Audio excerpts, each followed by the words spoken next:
Bonjour et bienvenue dans les Lebanon Stories, le podcast qui donne la parole à ceux qui ont choisi de revenir vivre au Liban, de s'y construire, d'y croire et d'y contribuer. À travers chaque épisode, on découvre des parcours uniques, des choix de vie courageux, des rêves réalisés ici malgré les défis. Ce sont des histoires vraies, ancrées dans le réel, portées par des femmes et des hommes inspirants. Je suis Sandra, cofondatrice de l'agence Beyrouth et j'ai à cœur de montrer un Liban vivant, humain et plein de potentiel à travers les yeux de ceux qui le vivent au quotidien.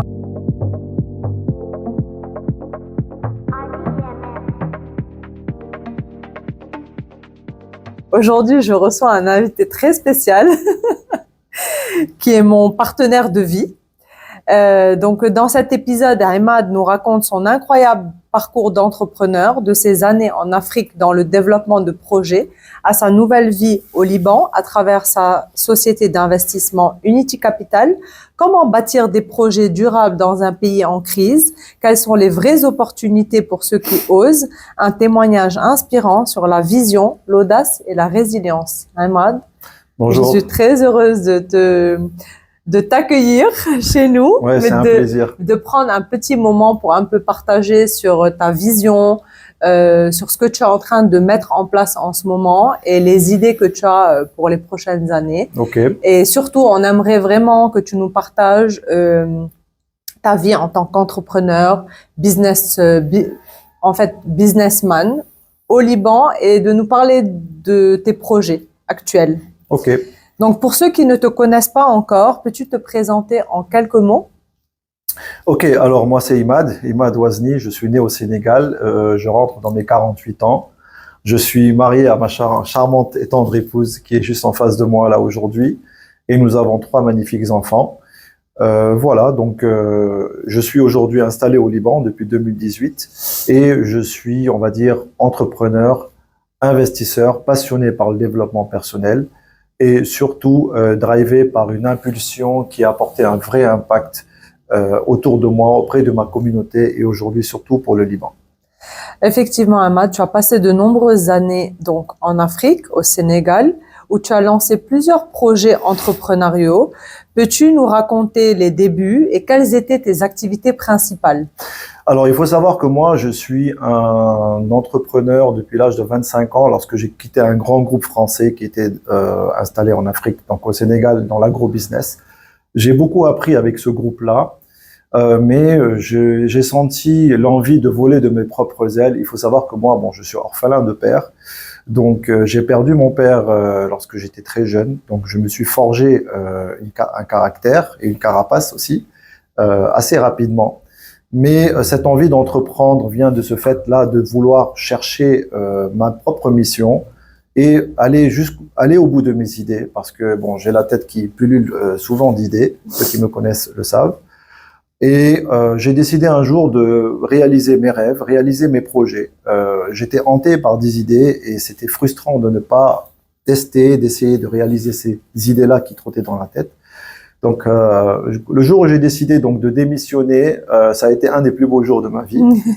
Je savais pas dans quoi je me lançais. Et c'était, après j'ai connu plein de galères et j'ai compris après que le monde de l'entrepreneuriat c'est aussi beaucoup de galères. C'est un monde où on est seul et on est incompris et on a l'impression qu'on va pouvoir s'appuyer sur les autres, mais il faut tout faire soi-même. Donc voilà, donc lorsque j'ai commencé, c'était toujours dans l'agro-business, en essayant d'apporter des solutions en tant que consultant pour des multinationales, donc au Sénégal. Et c'est avéré que j'ai vu juste, parce qu'il y a eu plein de secteurs, plein de produits, plein de projets à développer, où j'ai pu apporter ma contribution.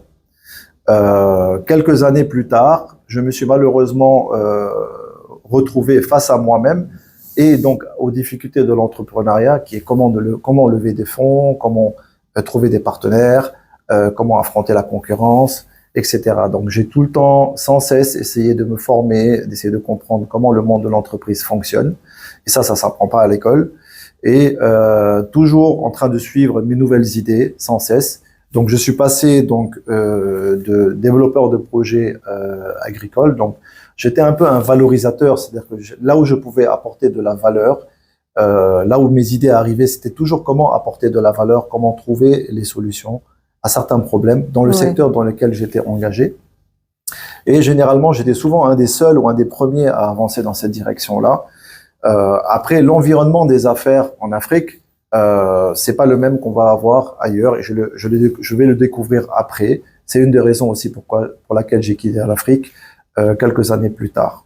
Et justement, qu'est-ce que l'Afrique t'a appris en tant qu'entrepreneur et en tant qu'homme? Alors, en tant qu'homme, j'ai appris que l'Afrique peut tout te prendre, comme par exemple la perte de mon père quand j'étais plus jeune, mais aussi peut tout te donner. C'est une terre d'opportunités. J'ai eu mon mariage, j'ai eu ma femme, j'ai eu mes enfants, donc c'est les plus beaux cadeaux que la vie peut me donner. Je t'ai connu en Afrique, j'ai eu mes enfants, mes deux premiers sont nés au Sénégal, donc ça, j'ai une grande gratitude pour ça. J'ai aussi la construction de mes idées. Ma vie d'entrepreneur a commencé en Afrique. Elle se termine pas en Afrique aujourd'hui, mais je pense que le monde est ouvert. Il faut aller voir ce qui se passe ailleurs. Et cette envie-là est venue naturellement au bout de certaines années. Mais en tant que, par exemple, au Sénégal, on a été baigné dans la culture francophone, qui a ses limites pour moi. Et je suis plus attiré vers la culture un peu américaine, la culture anglophone, qui pour moi est meilleure pour le monde du business. Donc, tu as développé des activités dans deux secteurs très différents en Afrique, donc l'agriculture et la restauration rapide. Pourquoi ces domaines en particulier? Alors, l'agriculture, en fait, m'a amené nécessairement à la restauration rapide, à la restauration surtout. Pourquoi? Parce que j'ai commencé à voir qu'il y a un problème au niveau de l'approvisionnement des fruits et légumes, par exemple, pour le secteur de la F&B, de la restauration et des hôtels. J'ai essayé d'apporter une réponse. Ça a été assez compliqué parce que personne n'y croyait. Finalement, j'ai fini par ouvrir un concept de restauration donc autour de la restauration healthy. Donc, comme tu le sais, quand on a ouvert Feel Juice, donc qui était un concept de bar à jus, bar à salade, on était les premiers à faire ce concept dans toute l'Afrique noire. Oui. Tout le monde parlait que du burger, tout le monde parlait que de la pizza. Nous, on est parti sur des salades et des jus. C'était un pari risqué. Mais encore une fois, quand on est un vrai entrepreneur, on sait prendre des risques et on a toujours envie d'être les premiers à explorer une voie parce que les premiers sont toujours les grands gagnants. Ça, c'est clair. Quelle est ta vision de l'entrepreneuriat à l'international et en quoi cela t'a-t-il préparé pour ce que tu vis aujourd'hui? Je pense que dans chaque pays, on peut prendre quelque chose de bon et quelque chose de moins bon en fait en termes d'entrepreneuriat. En Afrique, par exemple, moi j'ai découvert que par exemple, il faut vraiment essayer d'intégrer la culture locale. Lorsque j'ai développé un programme de bananes à Tambacounda, qui est à 600 km de la capitale, dans des conditions extrêmes, hein, pas de route, pas d'électricité, pas d'eau potable, etc. Il a fallu donc que je m'assoie sous les manguiers avec les villageois pour discuter de leurs conditions et voir qu'est-ce qui peut correspondre le mieux pour pouvoir développer un partenariat gagnant-gagnant là où des entreprises, des multinationales n'ont pas réussi. Et ça s'est avéré par un succès après quelques années. Il a fallu briser un peu les croyances aussi parce que pour les villageois, les gens qui viennent des villes, surtout les blancs, voilà, on nous regarde un peu, ils ont l'impression qu'on les regarde un peu de haut. Donc, pour gagner leur confiance, pour arriver à installer un climat d'entente et de transparence, ça m'a pris beaucoup de temps. Mais j'ai compris qu'il faut se mettre à leur niveau et il faut pas essayer de jouer de leurs faiblesses. Il faut utiliser leurs faiblesses pour en faire des atouts. Donc, moi, je partage ça dans mes propres valeurs à moi-même, ce que j'apprends aussi à mes enfants. Oui. Ça a marché. Par contre, lorsqu'on arrive dans dans un monde qui est différent de l'entreprise, il faut savoir aussi s'armer. Par exemple, lorsqu'on développe des partenariats avec une multinationale, il faut bien entendu connaître les codes, comme par exemple les étapes, les procédures, les systèmes qu'il faut mettre en place pour pouvoir arriver à une entente ou à un partenariat. On va pas s'asseoir sous un manguier avec le directeur d'une grande entreprise. On va plutôt parler par voie soit d'avocat, soit par échange de courrier et organiser des réunions pour pouvoir trouver un terrain d'entente. Mais je pense que dans tous les cas, les entrepreneurs, ce sont avant tout des hommes. Lorsqu'on fait un partenariat avec une entreprise ou avec un villageois, on s'adresse à des hommes. Donc c'est l'aspect humain qui prend le dessus sur tout. Si on met pas l'aspect humain en avant, il n'y a rien qui peut se faire. On peut avoir le plus beau projet, on peut avoir tous les moyens du monde, ça ne pourra pas se faire. Génial. Qu'est-ce qui t'a motivé à revenir t'installer au Liban? Ma femme, déjà. On a découvert ensemble le Liban, plus ou moins, tu l'as découvert avec moi. Et ensuite, on avait envie de ce renouveau. On avait envie de voler de nos propres ailes, même si on était déjà plus ou moins indépendants, mais évoluer dans un environnement entouré de la famille, des amis d'enfance, etc. On avait du mal à aller avancer parce qu'il y avait toujours ces habitudes-là qui revenaient. Mais la curiosité, l'envie de prendre des risques, et surtout, on a pensé à l'avenir de nos enfants. Je pense qu'on a eu une vision pour nos enfants qui était au-delà de ce que nous avions vécu. Jouer la sécurité, jouer les routines qui sont toujours les mêmes, qui apportent un certain confort. Moi, personnellement, je suis attiré par l'inconfort, je suis attiré par le risque. C'est naturel en moi, je peux pas faire autrement. Et c'est ce qui m'a drivé en dehors du Liban, en dehors du Sénégal pour m'attirer au Liban. Pourquoi le Liban? On a hésité entre le Canada et le Liban. Pourquoi? Pour plusieurs raisons. Parce que le système occidental, France, Canada, on commence à battre de l'aile, on voit un peu ce que ça donne. La vie de famille est très compliquée là-bas. Il y a trop de règles, trop de restrictions, trop de lois. C'est bien d'un côté, mais d'un autre, pour des gens qui aiment l'inconfort, qui aiment prendre du risque, pour les gens qui ont envie de découvrir des choses, réaliser des choses, je pense que ça nous ralentit un peu. On avait trouvé aussi qu'ici, c'était la meilleure balance, en fait. C'était le meilleur équilibre. Ça, c'est le premier point. Le deuxième point, c'est en fait quand on a aussi regardé, on a fait alors pour ceux qui veulent choisir entre deux destinations, on a une astuce. Vous prenez un tableau, vous écrivez les deux destinations, vous faites une séparation au milieu pour et contre. On a vu que tous les avantages pour le Liban et tous les inconvénients pour, par exemple, le Canada. Malgré qu'on savait qu'il y aurait beaucoup plus de difficultés ici parce que on savait l'instabilité de la région. Oui, parce que je t'avais dit, tu sais que là où on va au Liban, c'est fragile. Donc, oui. il y a le facteur risque est beaucoup plus grand. Tu m'as dit, on y va. Oui, effectivement. Donc, à ton arrivée, quelle était ta vision du pays et de ses opportunités? Alors, moi, quand je fonce quelque part, je ne regarde pas ce qui va pas. Je regarde ce qui peut aller, je regarde ce qui va, ce que je peux prendre et qu'est-ce que je peux transformer les choses. Généralement, je suis dans une attitude où je ne profite pas de l'environnement. Je regarde toujours qu'est-ce que moi, je peux apporter à l'environnement. C'est pour ça que ça ne me gêne absolument pas d'être arrivé dans un pays en crise, surtout que la crise est venue juste après notre arrivée. On a tout pris un peu dans la figure. Mais dans toutes les circonstances, dans tous les environnements où je pense pouvoir évoluer, où je pense pouvoir aller, je ne m'attends pas à ce que ce soit tapis rouge. C'est pas ce que je recherche. Je recherche surtout ce que je peux apporter. Justement, comment s'est passée cette transition sur le plan professionnel, mais aussi humain? Parce que nous, on avait plusieurs business au Sénégal. Donc, comment s'est passée de ton côté plutôt masculin, donc côté business et tout, de tout laisser derrière toi et de reprendre tout à zéro avec des enfants en bas âge? Donc, comment, en fait, cette transition s'est passée sur le plan professionnel? Alors, ça a été assez compliqué parce qu'il a fallu tout céder. Au début, on a pensé garder notre business à Dakar et le piloter d'ici. Donc, j'ai fait 1 ou 2 voyages entre-temps. Mais j'ai rapidement senti l'envie de me décrocher de ce qui me retenait vers l'arrière et de plutôt de me concentrer sur ce qui va m'amener vers l'avant, même avec tous les défis que ça présentait. Oui. Donc, j'ai préféré me concentrer sur ça. On a vendu le business qui nous restait. Et pour moi, c'était surtout mon entourage, c'était surtout toi et les enfants, par exemple. C'était mon souci, c'était comment vous alliez appréhender tout ça. Heureusement, on a des enfants qui sont un peu guerriers comme nous. Ce sont des petits entrepreneurs. Ils n'ont pas froid aux yeux, ils n'ont pas peur de challenge et de prendre des risques. Donc, ils sont toujours partants, quoi qu'on fasse. Oui, et ça a beaucoup aidé. Oui, ça veut pas dire que ça a été facile. Ça a beaucoup aidé. Ça a beaucoup aidé d'avoir cette mentalité-là, ce mindset dans la famille, heureusement. Même si on a eu beaucoup la pression des parents qui comprenaient pas ce choix-là et qui pendant longtemps ont essayé de nous ramener ou de nous retenir.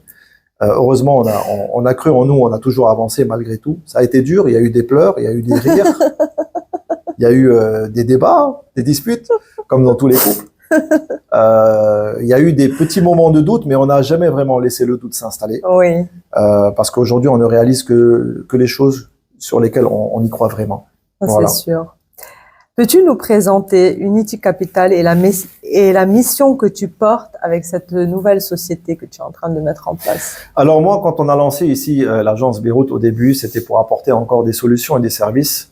Je me suis focus sur les Libanais expats parce que j'ai été expatrié, je connais les contraintes qu'il y a. Je vois aussi beaucoup de gens ici qui sont un peu lésé par les actions que certains avocats, certains brokers, certains courtiers. Je vois les choses sont pas faites correctement, les choses ne sont pas transparentes, surtout qu'il y a parfois la barrière de la langue. On a des documents qu'on n'arrive pas à lire. Les gens prennent des décisions à distance ou attendent de venir, et même quand ils sont là, ils se rendent pas compte que ils n'ont pas les bons éléments devant eux, pardon. Donc moi, ce que j'ai fait, c'est que naturellement, j'ai eu envie d'aider mes proches, des amis, des contacts, quand je commençais à leur proposer des services. Oui. Et naturellement, je me suis rendu compte on pourrait proposer ces services à tous ceux qui le souhaitent. Donc, on est allé vite en besogne, on a commencé à proposer beaucoup de services, on a essayé de parler à beaucoup de gens, bon, on a été rattrapé vite par la situation ici. Oui. Et je me suis rendu compte que ça ne suffisait pas. Parce que quand je voyais tous ces appartements vides, les gens pouvaient acheter des appartements, mais les laisser fermer pendant une année et penser que ces gens contribuent d'une certaine manière au développement économique de leur pays, c'était faux. C'était pas le croire. Comme le fait de penser que mettre de l'argent en banque, c'est aider son pays, c'est faux. Oui. C'est pas le cas. Parce qu'au vu de la situation économique, on sait bien que cet argent, soit il est mal utilisé, soit il n'est pas destiné pour cet usage, pour soutenir l'économie du pays, qui préfère aller plutôt sur des aides. Oui. C'est plus facile. Donc, je me suis dit, le meilleur moyen de pouvoir soutenir économiquement le Liban, en tout cas notre pays, naturellement, c'est par l'investissement. Mais pas l'investissement dans la crypto-monnaie ou dans la bourse ou des actions quelconques. C'était, pour moi, c'est de l'investissement inclusif. C'était par les Libanais, pour les Libanais, en mettant à contribution chaque acteur, chaque membre de la diaspora qui veut prendre part à un projet et qui veut apporter, contribuer au développement de son pays et en bénéficier lui-même. Donc, oui. J'ai commencé à développer ça en me basant sur les projets immobiliers. Parce qu'on était mais en fait, c'est quel type de projet?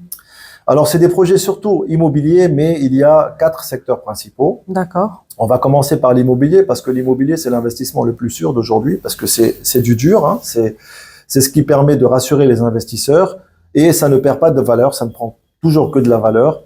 C'est sans risque, en tout cas, il y a très peu de risques.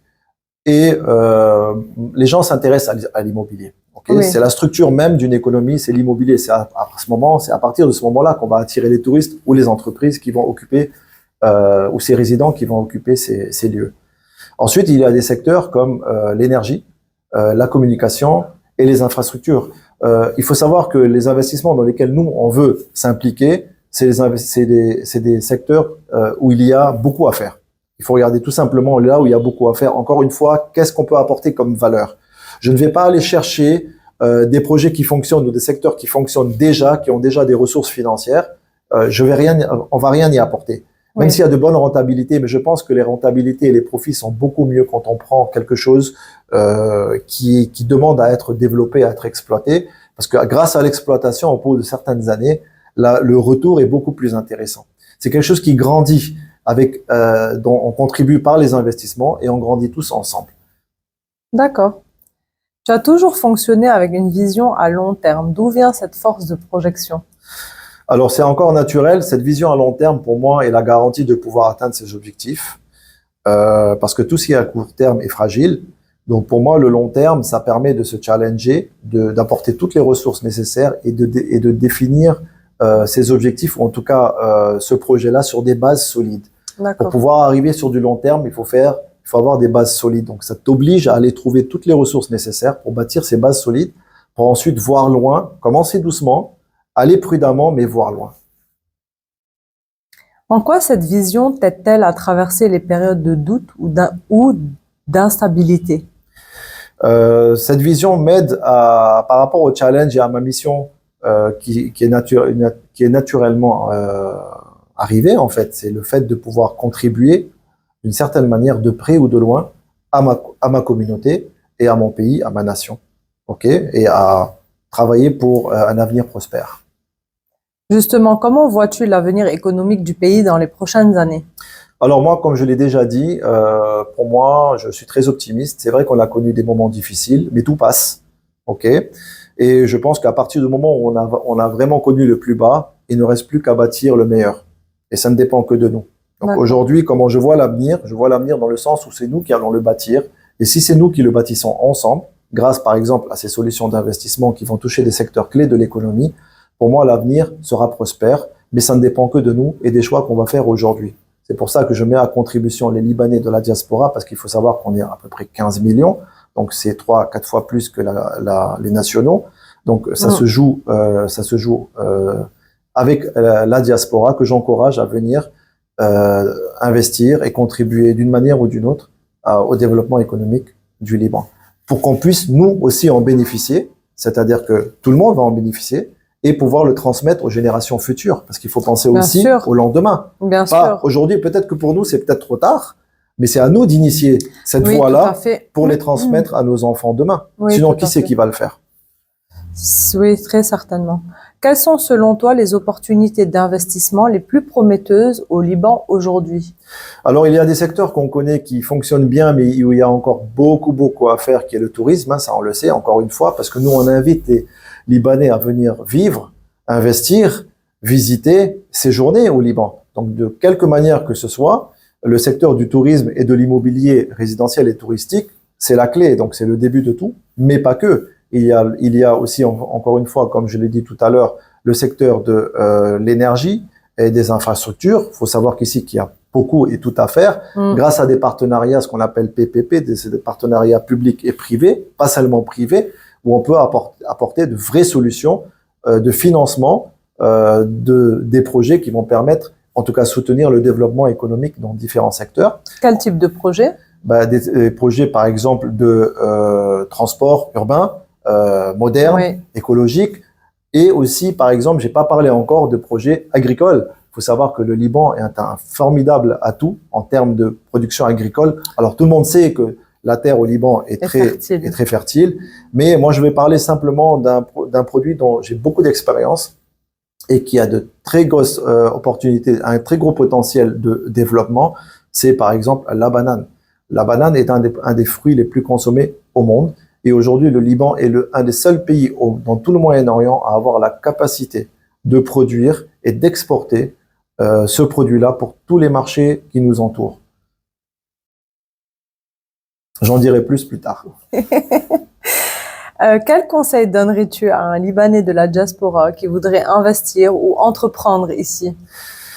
Alors, pour investir ou entreprendre, donc, il faut choisir sa voie. On peut d'abord investir, ça nous permet d'avoir du cash flow. Donc, celui qui peut investir déjà avant d'arriver ici pourra pouvoir bénéficier à prendre part à des projets sans avoir besoin d'avoir de gros capitaux. Il faut savoir que vous êtes tout simplement salarié, vous pouvez prendre part à un projet à partir, par exemple, de $5 000, vous pouvez prendre part à un projet.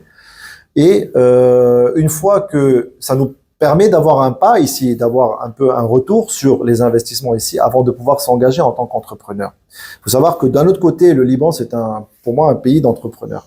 Ok, peut-être à cause des circonstances, peut-être à cause de nos origines phéniciennes, je sais pas. Mais ici, tout le monde peut devenir un entrepreneur.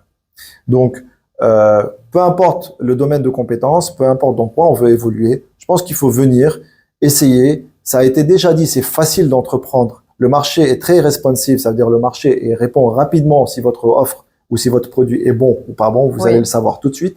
Et si c'est bon, il n'y a pas de limite. Sky is the limit, ça peut aller très vite.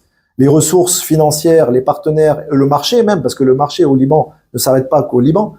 Tous les marchés régionaux, l'Arabie Saoudite, le Koweït, les Émirats viennent se sourcer ici, pas seulement en savoir-faire, mais aussi en produits, en brand, et voilà. Donc, vous avez aujourd'hui accès à un marché régional. Si ça marche ici, vous allez avoir toutes les portes qui pourraient s'ouvrir sur le marché régional.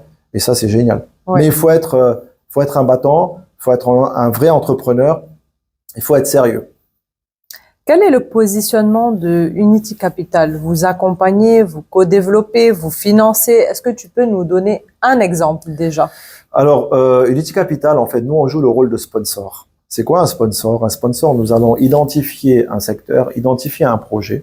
Ça va être, par exemple, un projet de villa resort. Ça veut dire que ça va être des villas qui vont être mis à la location touristique.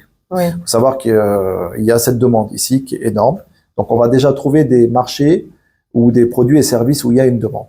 Cette demande est identifiée. Alors, moi, généralement, qui est à l'initiateur de ces projets-là, pour savoir, c'est très simple, pour savoir si un projet marche, aller chercher, c'est pas la formule, le produit, le discours qui compte. C'est est-ce qu'il y aura quelqu'un au bout qui va venir consommer votre produit. C'est très simple. Au Liban, vous avez 15 millions d'expatriés. Ok.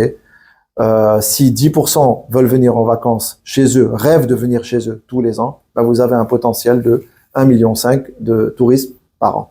Ces gens-là, il faut les loger, il faut les nourrir, il faut les divertir. Donc voilà, c'est pour ça que le tourisme marche au Liban. Et c'est pareil pour tous les autres secteurs. Donc nous agissons en tant que sponsor. Nous identifions un projet pour lequel nous allons faire l'étude. Nous allons aller négocier, par exemple, si c'est un projet d'acquisition, on va prendre par exemple un building pour le convertir en business park ou en hôtel. On va aller négocier ce projet-là avec le propriétaire, faire l'étude pour savoir qu'est-ce que ça coûte, qu'est-ce que ça engage, qui va s'en occuper, qui va gérer, monter ce dossier-là et réunir les fonds auprès des investisseurs en collaboration avec, par exemple, des intermédiaires qui vont nous permettre de nous attirer des investisseurs comme l'agence Beyrouth. Mais sinon, ces projets-là sont des projets participatifs, c'est-à-dire que les investisseurs vont être partie prenante du projet, mais ils n'auront rien à gérer. C'est-à-dire que nous, en tant que sponsor, on s'occupe de tout. Eux, tout ce qu'ils ont à faire, c'est prendre part au projet, et nous, on fait un rendu, un reporting. Et cerise sur le gâteau, si je peux me permettre, tous les mois, lorsqu'il y a des revenus, grâce à l'exploitation de ces projets, tous les mois, ces revenus-là sont distribués aux investisseurs. Comparé à, par exemple, ceux qui laissent leur argent en banque, les intérêts, c'est tous les ans. Nous, c'est tous les mois, l'argent est distribué aux investisseurs. C'est génial, ça. Quelle est ta méthode pour évaluer si un projet a du potentiel? Tu nous as expliqué que tu regardais la finalité, donc le consommateur. Mais comment, en fait, tu sélectionnes tes projets? Comment tu sais qu'un projet peut avoir un vrai potentiel? Alors, il y a plusieurs critères. Le critère à l'entrée sur le projet, donc à l'acquisition du projet, mais surtout l'intérêt. On regarde deux éléments principaux. C'est le cash flow. C'est une fois que le projet est mis en exploitation, combien il va rapporter en rentabilité, on va dire, pour les investisseurs.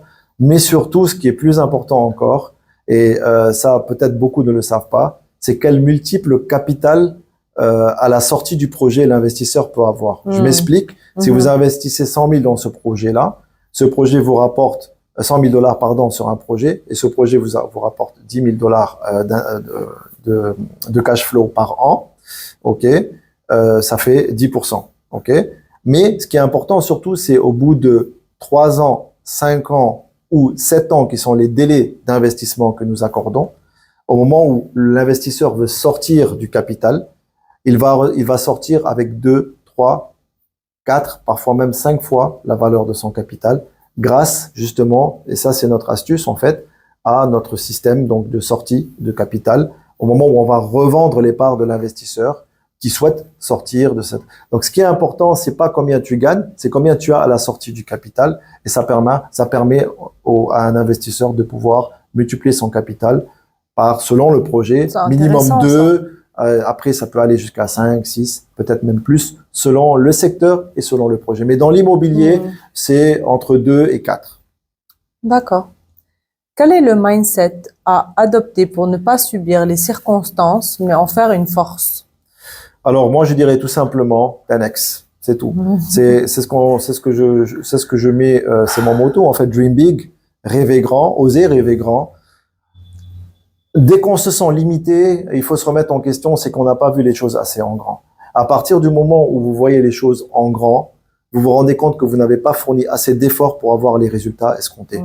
Donc le mindset, c'est toujours de dépasser ses propres limites. C'est pas de diminuer ses limites. C'est-à-dire que si on n'arrive pas à atteindre un objectif, c'est pas que l'objectif est trop grand. C'est nos efforts n'ont pas été assez fournis, n'ont pas été assez consistants et n'ont pas été assez grands pour pouvoir atteindre ces objectifs. Ça, c'est sûr. Donc c'est une remise en question à chaque fois au quotidien. Dès qu'on se sent ralenti, dès qu'on sent que c'est un échec, ça ne marche pas, au lieu de faire marche arrière, je pense qu'il faut redoubler d'efforts et essayer de voir même peut-être les objectifs en plus grand, d'une manière beaucoup plus grande. Mais c'est pas très facile. Ça paraît pas facile, mais une fois qu'on teste ça, on se rend compte qu'effectivement, déjà ça rebooste, ça redonne de l'énergie, et on se rend compte que finalement l'objectif qu'on s'était fixé n'était pas si méchant que ça, et que pourquoi ne pas aller plus loin, pourquoi ne pas appeler loin. Sky, encore une fois, sky is the limit. Ce que je peux dire moi, c'est que si on veut réduire, on a une limite parce que là, on peut réduire à 0, mais on peut augmenter à l'infini. Donc, je préfère tendre vers l'infini que de m'arrêter à 0. Quel impact personnel aimerais-tu laisser à travers tes projets? Alors, pas seulement par rapport à mes projets, par rapport à mes messages, par rapport à mes actions, à mon mode de pensée. En fait, j'aimerais surtout laisser un impact, apporter un impact, laisser une trace. C'est quoi? C'est pas une question de financement, c'est pas une question financière. C'est surtout laisser un message, transmettre ce message-là, qu'il faut rêver grand, il faut accomplir ses rêves et que sky is the limit. C'est tout. Qu'est-ce qui t'anime le plus dans ce que tu fais aujourd'hui? Qu'est-ce qui m'anime le plus? L'héritage, de pouvoir savoir que je vais pouvoir léguer à mes enfants et à ma communauté le fruit de mes actions, le fruit de mes entreprises. C'est ce qui m'anime. C'est-à-dire que je pense déjà à la prochaine étape, je pense à mon prochain. Je m'arrête pas à moi. Si je devais m'arrêter à moi, je me satisferais de ce que j'ai, j'irai en vacances, je prendrai ma retraite dans 10 ans. Mais aujourd'hui, hors de question de prendre ma retraite tant que j'ai la force et le courage d'avancer pour pouvoir ensuite, par responsabilité, transmettre ça aux générations futures. Justement, quel est ton rêve pour le Liban dans 10 ans? Prospérité, abondance, paix surtout. Je pense que c'est réalisable. Et voir les Libanais arriver de tous bords, retourner dans leur pays. Et nous, ici, les accueillir. Ça serait génial, Ouais. ça. Et pour finir, pour toi personnellement, c'est quoi réussir? Réussir. Alors, réussir, c'est accomplir sa mission.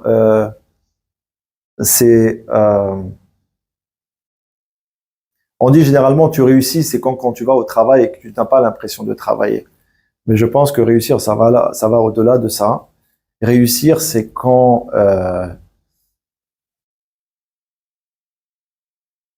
sans même avoir besoin de parler, qu'on te regarde, on a compris que tu y es. Ouais. C'est ce que tu dégages, c'est cette énergie. Et pour ça, c'est très difficile parce qu'il faut répondre à sa mission personnelle. Et ça, très peu de gens ont le courage et y arrivent. C'est pas une question de métier, de business. C'est pas une question de un pêcheur, une sœur peut trouver son succès à partir du moment où c'est de répondre à sa mission personnelle. Elle répond à sa mission personnelle, elle a trouvé son why, comme on dit. Génial. Merci Ahmad pour ton partage lucide, honnête et profondément inspirant. Ton regard d'entrepreneur, ton attachement au Liban et ta capacité à voir loin donnent à beaucoup l'envie d'oser.